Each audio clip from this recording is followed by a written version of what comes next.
Julie Blaha is kind enough to join us right now to talk about her reelection campaign. Auditor, thank you very much. I appreciate the time. Oh, it's great to be here, and it's great to see you at the fair. That was, I'm glad you tore yourself away from the crop art exhibit, looking at my award-winning crop art, and came over and talked to me in person. I appreciate that. The first thing out of the auditor's mouth when I saw it was like, did you see my crop art exhibit? I did. Which one? Tell everyone which one you did over in the crop art. Well, I actually had two pieces over there. The first one, I do one that's, big for the ribbons, right? So small pieces. It's just for those of you who don't know what crop art is, recreate a piece of art out of crops that grow in Minnesota. So primarily seeds, but some other plant parts too. And you just basically glue them to a board. I made a piece that honored the 75th anniversary of the concept of on a stick. 75 years ago, Pronto Pup brought in the idea of a banquet on a stick, and then you've got memes and jokes and deep fried wonders all came from there. So I did the semi-sesquicentennial of the on a stick slogan, and then the other piece I did was my campaign sign, and I did it with a slogan that said, "This counter knows her beans," and it says Julie Blaha, our state auditor, and then I actually counted the beans because.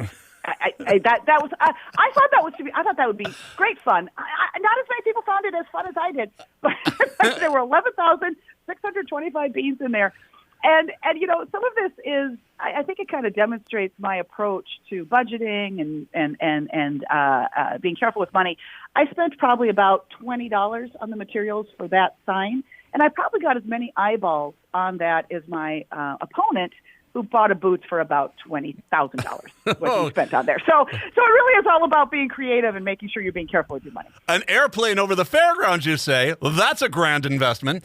Yeah, for 1914. Okay, so Julie, if I may, if I take my swipes aside, I'm glad you brought up what the auditor does. Now, I want to take some time. It's always an important thing to understand because, as you said one time on the air here, it's the sausage making of the sausage making.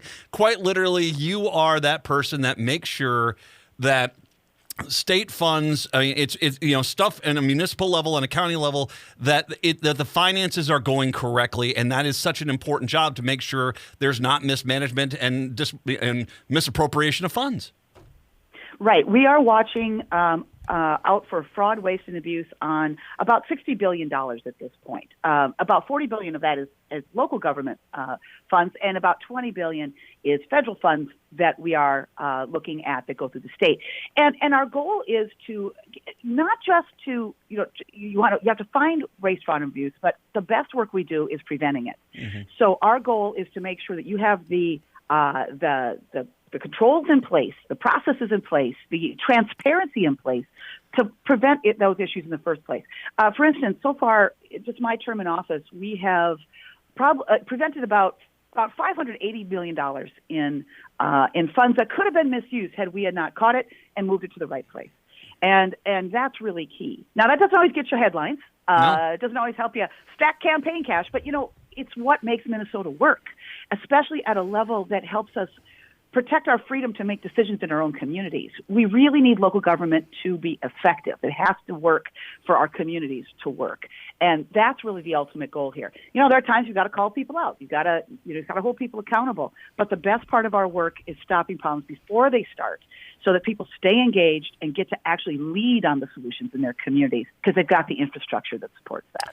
And you have said before that generally most people, your office takes a lot of questions. We've got this question. We don't know if we're doing it right. Your office goes in there, helps them out, figures this stuff out. The people that really are against an auditor or the audit are generally the people who are, I don't want to say it's anything nefarious, but necessarily they know they're not doing their due diligence. And this is, bless you people, that the people that love numbers, that love counting and stuff like this, because there's a point to it. And it's basically oversight to make sure that the taxpayers are not getting robbed, stolen, screwed over. It is such an important element of the system. It's on the tail end of it. It's coming, making sure that it at the backside that the process, the initiative, the organization, whatever the case may be, is not ripe with fraud. And I think that the people that generally are against auditors are generally people that know that there's stuff that they're going to get caught on. There's that, and there's this other group that's also that wants to kind of co-opt the office. We also have people wanting to go in. I'd say my Republican opponent is a lot more like this, where they want to go in to undermine that level of government. They want to go in to be able to wonk the numbers to push their own political agendas. I think sometimes the hardest part of the job is when you find something, you give that information back to the community, and it's the community that decides how to respond. So what you do in that audit, say, hey, this is what you need to fix, and this is what you are facing. But ultimately, I don't tell you how to solve that problem. I give you the tools so that you can solve it, because it's ultimately your decision. And my concern is people coming in who read a headline, make a decision without any evidence, and then just want to make the numbers follow what they already believe is true. For instance, when my Republican opponent would start talking about things like feeding our future. Well, feeding our future is not something at that point that we were auditing when that was happening. But he'd already decided he knew it was wrong, and he was telling people, this is what I would do. What you do is you let the FBI finish their investigation. What you do is you give people the information, and then they decide how to do it. What you do is if you find something that has to go to law enforcement, you turn it over to law enforcement so they can follow through. And that's that I see as being a big difference right now between me and my opponent. I believe that people in the community need to make the decision. He wants the numbers to match his political agenda, and he's going to force that through. And if I can step in here for a second, I actually have, and I'm not joking when I say this, I actually have some serious concerns that your Republican opponent does not understand what the state auditor does. You mentioned the stuff, other things that he has talked about. That's the job of the legislative auditor, not the state auditor. That's a different job. I had friends that were talking to him apparently, or posting things that were coming from his booth at the state fair where he was talking about funding cops and making sure voucher programs, school vouchers go through. I was like, okay, those are legislators. That's the Republican, either the representatives or a senator or the governor. That's not the state auditor. Yet he, and I understand part of this is just putting out political talking points. But frankly, I have not seen enough from him to make me feel as if he understands exactly what job he is running for at this point. And that's a pretty big concern. Well, and see, there's part of me that almost would rather that be true. I think he does know what this job is, and he wants to make it what he wants it to be, right? I think you're right that we're talking about someone who would much rather be a governor or would rather be a county commissioner or a legislator. Hey, if you want to make those decisions, that's what you run for. I understand that. But if you want to be someone that enables other people's decisions to become real, that's an executive branch job, and that's what you should be doing if you want to be auditor. So I think he knows that he would not be able to get more cops into Minneapolis. That's not the job of the auditor. What's also frustrating is how he is suggesting that he would have done something different. When we talk about this, one thing that came back from the Supreme Court about Minneapolis was that, hey, they had the budget for the accurate amount of police. The Supreme Court even said that. It's like, this was not a problem with the budget, not a problem with the finance. Frankly, this is a problem with retention and recruitment. And so this idea that you think as the state auditor, you're going to figure out how to recruit more cops or retain more cops, that's really outside your expertise. But there are people who do understand that kind of stuff, and you have to let them lead on it. You could give them the information, but you have to back off and let other people make their own decisions. If they have the freedom to do that, you've got to protect that freedom, not step in and rip it away from them. That's been quite frustrating. I think the other thing that I found really concerning is his approach to investment. There is a movement right now across the country with a group of MAGA treasurers and auditors who have formed this very innocuous-sounding group, the State Financial Officers Foundation. And what they're trying to do is discredit the idea of considering climate change when you invest. People all know that, climate risk is investment risk. Anything that's big happening in the world affects the markets.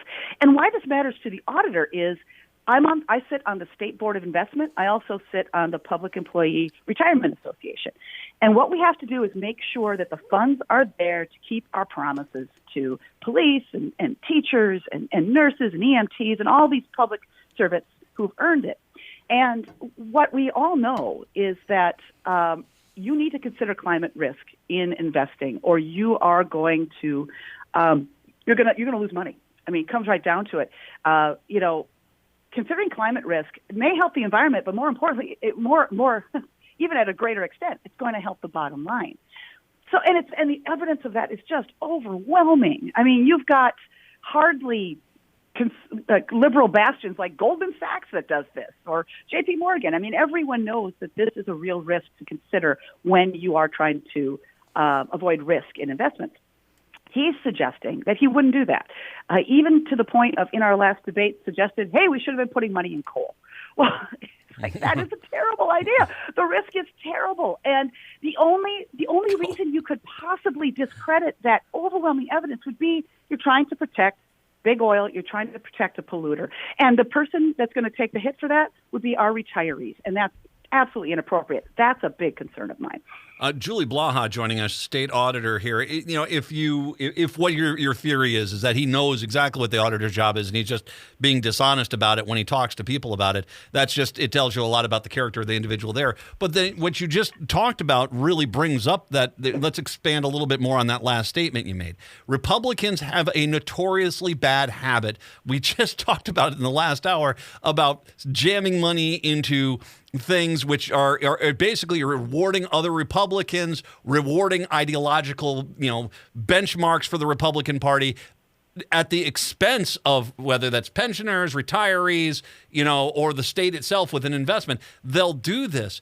I think that it's a little bit of a concern that, this guy is basically already saying what he won't invest in or implying what he won't invest in, which is ludicrous because you've got to basically look at what's going to get the best return for the people that are going to be affected by this. It reminds me of what happened to Minneapolis Moline, where there was a Supreme Court ruling back in the 1970s that basically, as the company rated the pensions and retirement accounts for their own, under the argument that they were doing better investing, what they were really doing was lining their own pockets. And that kind of feels a little bit what your opponent is kind of, at least the groups he's involved with, want to do. Well, yes, I have to say, now, again, I don't know that he's involved with this group yet, but I'm not sure if he's actually researched it that far. But my concern is everything he is saying is coming out of this group that, again, is trying to suggest, oh, hey, not only should you not consider climate change, you may actually want to go the other way and only use places that are investing in fossil fuels heavily, as opposed to places that are transitioning. And it's just, there's overwhelming evidence. Our State Board of Investment, we just concluded a year-long research project where we looked into what are the impacts of climate change, not only on the larger markets, but our fund specifically. And the path forward is pretty clear. We want to continue engaging, but we need to be considering climate change, both the risks and the opportunities from other forms of fuel that we're transitioning to. We have to consider both of those to really serve our retirees best.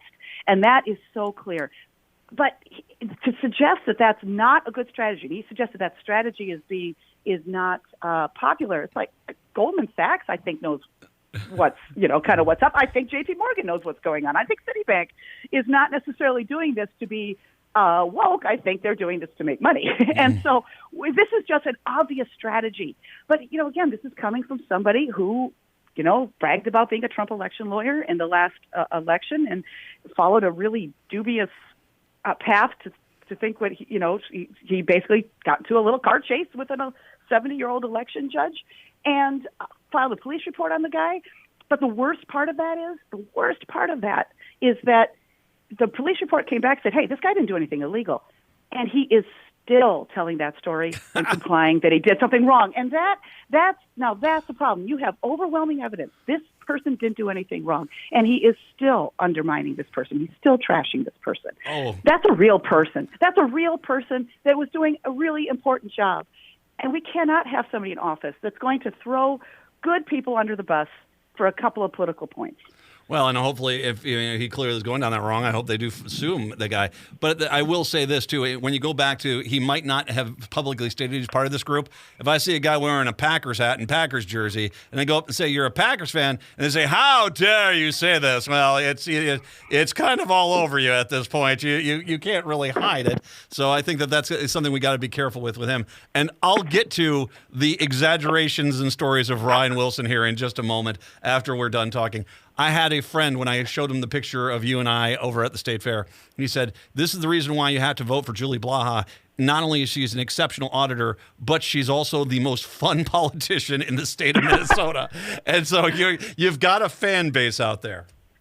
Oh, I appreciate that. One of the things, I started out as a middle school math teacher, and I've had to do some really intense things to get eighth graders to do fractions.